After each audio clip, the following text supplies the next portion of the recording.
راه برو. آه.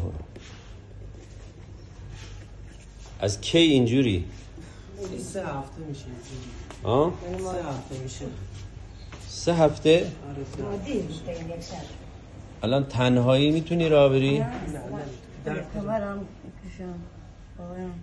خیلی درد داره. نه اصلا نمیتونست راه بره. با ویلچر بود نمیتونست اصلا راه بره. خدا رو شکر دیروز دکتر علی نعمتی عملش کرده. الان با پاهای خودش داره راه میره. خدا رو شکر. خب چطوری؟ خودت بگو ببینم. خب خدا رو شکر که درد نداری.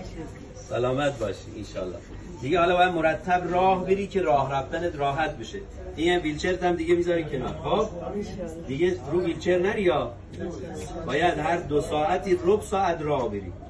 2 ساعت خوابیدی ربع ساعت راه بری که پاهات قوی بشه، چون 3 هفته راه نرفتی پاهات یکم سنگین شده، خوش شده.